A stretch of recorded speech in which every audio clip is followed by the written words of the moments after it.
Hola, vamos a ver los motores monofásicos. Los motores monofásicos son utilizados cuando no se dispone de un sistema trifásico y también para pequeñas potencias. Generalmente se utilizan para potencias menores a 2 kilovatios o 3 kilovatios. Para pequeños electrodomésticos, como son batidoras, molinillos, máquinas de afeitar, etcétera. Pues para esto se utiliza otro tipo de motor, que es el motor universal. Dentro de estos motores monofásicos hay tres tipos de motores. Primero, de fase partida con arranque por condensador y de espira en cortocircuito o también llamados de sombra.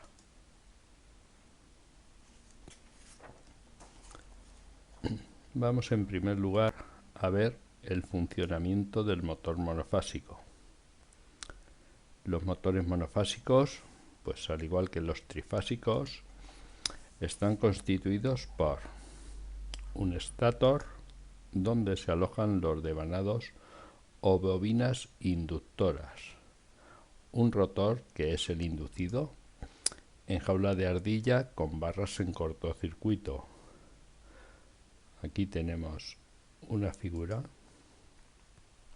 donde podemos apreciar el bobinado del estator, la parte de arriba. También los anillos para poner en cortocircuito, que son dos anillos de aluminio, y poner en cortocircuito las barras de aluminio sobre un núcleo ferromagnético. La jaula de ardilla en el rotor son simplemente unas barras de aluminio que están en cortocircuito mediante unos anillos unidas por anillos metálicos para poderlas poner en cortocircuito. Estas barras son los conductores eléctricos. Si al conectar el estator a la corriente o tensión monofásica se creara en él un campo magnético giratorio, durante su giro este campo magnético iría cortando las barras del estator, los conductores, creándose en ellas una fuerza electromotriz, según descubrió Faraday. Vamos a ver lo que nos dijo Faraday. Un campo magnético que corta un conductor produce en el conductor una tensión o fuerza electromotriz en sus extremos. Dicho de otra forma, que si movemos un conductor dentro de un campo magnético, se induce en él una fuerza electromotriz. Ahora bien, si unimos los extremos por el conductor, pues circulará una corriente. Esta corriente será de cortocircuito, si no hay ningún tipo de receptor entre los puntos del conductor. Como las barras están en cortocircuito, pues la fuerza electromotriz generada en ellas por el campo magnético se transforma en una corriente de cortocircuito por las barras. A su vez, según descubrió Oersted, esta corriente por los conductores, por las barras, crea un campo magnético a su alrededor cuya polaridad depende si la corriente inducida entra o sale por la chapa o barra, por el conductor. Resumiendo, si al conectar el estator tenemos un campo giratorio en el bobinado del estator, este inducirá un campo magnético en el rotor. Ahora, si tenemos un campo magnético estático en el rotor, dentro de otro campo magnético giratorio, el que ha creado el estator, el campo estático del rotor girará siguiendo el campo giratorio del estátor, intentando alcanzar su velocidad de giro. La velocidad del rotor no puede ser nunca igual a la del campo giratorio del estátor, ya que entonces el campo del rotor no cortaría las barras del rotor y no se induciría campo magnético en él. Por eso son motores asíncronos. Las dos velocidades no están sincronizadas. Sin embargo,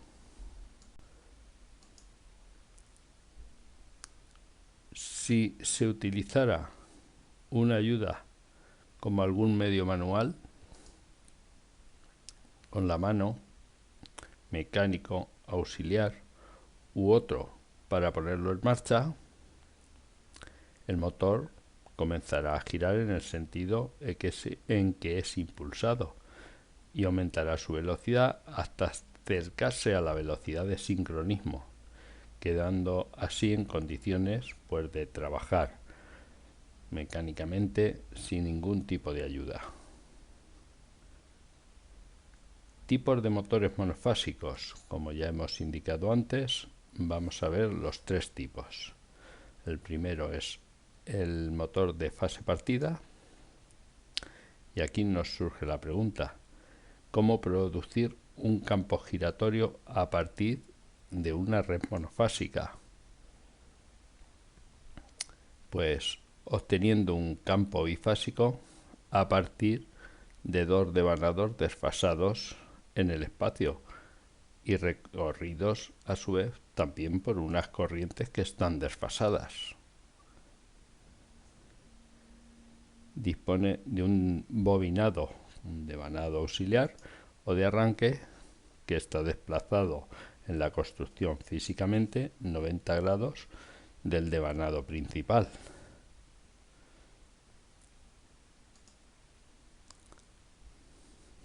Vamos a ver una figura en la cual nos aparece un devanado auxiliar en rojo. Este devanado auxiliar, cuando ha alcanzado el 80% de la velocidad, suele llevar en el eje un interruptor centrífugo que lo desconecta y dispone también de su devanado principal.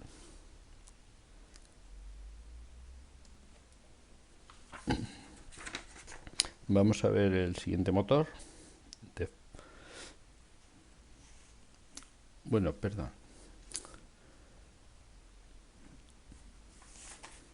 El de fase partida, sí, con arranque por condensador es el siguiente.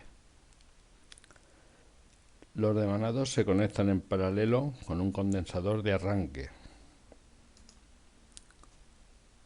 y la corriente, al atravesar los condensadores, queda desfasada 90 grados respecto de la tensión.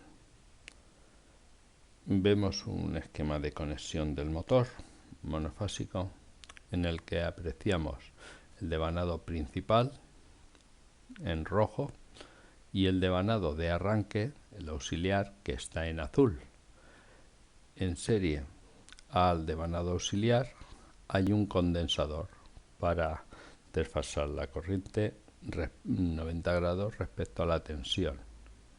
Cuando ha alcanzado su velocidad a un 80%, se va a desconectar ese interruptor centrífugo en serie con el condensador.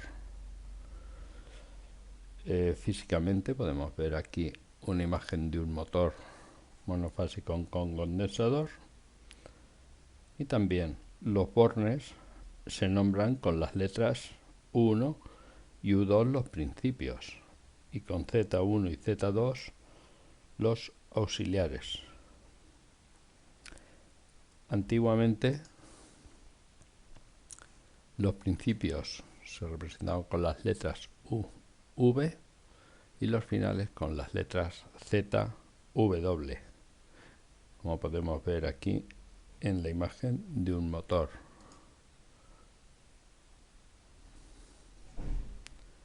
También tiene un interruptor centrífugo que desconecta el devanado auxiliar y el condensador una vez que el motor llega a una velocidad aproximadamente del 80% de la nominal.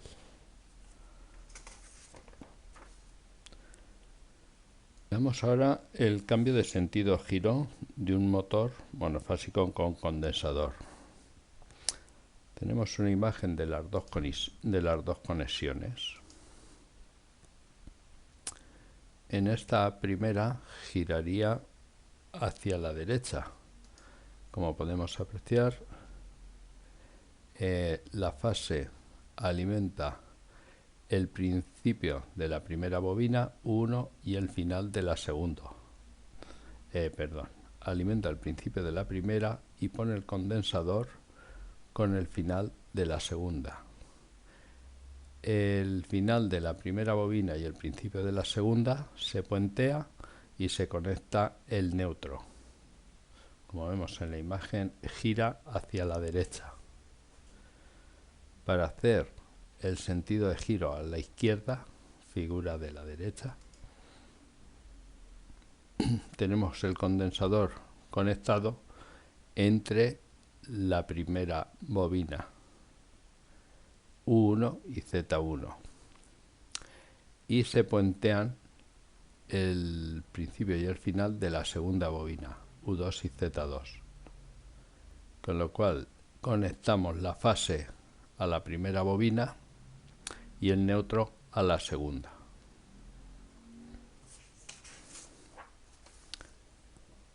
Vamos a ver ahora el siguiente y último motor, el de sombra. Son motores muy pequeños, unas potencias nominales pues inferiores a 300 vatios, por lo cual su uso pues está muy limitado. Este motor puede arrancarse directamente por sí solo, lo que se consigue por el efecto que se produce las llamadas espiras en cortocircuito o de arranque, o incluso también recibe el nombre de espira de sombra, que son simples aros de cobre que están en cortocircuito. Todos estos se construyen de los salientes en el estator y con el rotor bobinado en jaula de ardilla.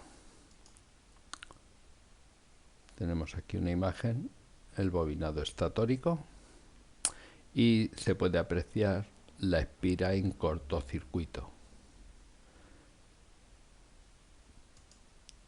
Ya que apreciamos un pequeño motor donde nos aparece ahí a la derecha la espira en cortocircuito.